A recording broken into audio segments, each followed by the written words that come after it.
So guys, mano ni atong kahimtang dire karon. So tagaan ko giben ni sir sa guys 7 cylinder half power.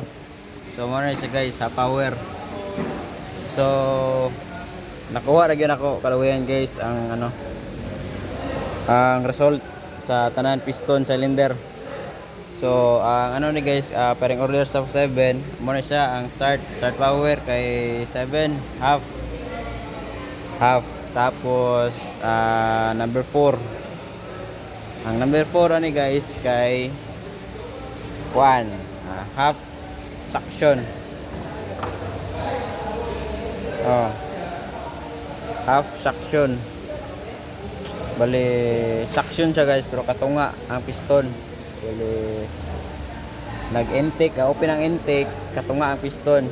So ang next sa 4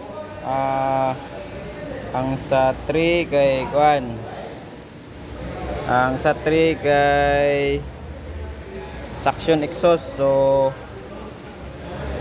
gikan sa 1 guys button ng piston ang intake, ang exhaust kay musaka na siya guys. So ang number 2 kay kuan suction, so start suction. So ang piston gikan sa top dead padulong sa ubos niya ang intake mo open muna siya guys.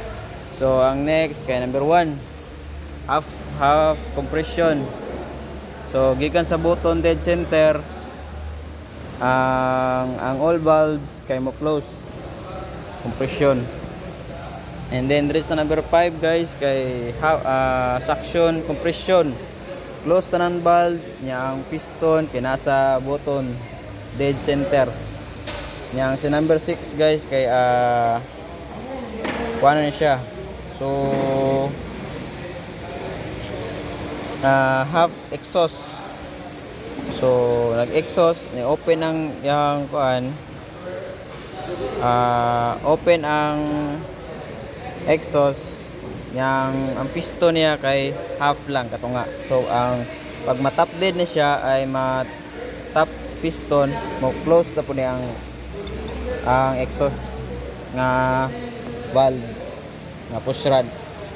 So mao na to siya guys. So mao na to siya ang result sa crank and cylinder arrangement. So mao na siya guys ang crank cylinder arrangement. So let's go, final na po ta.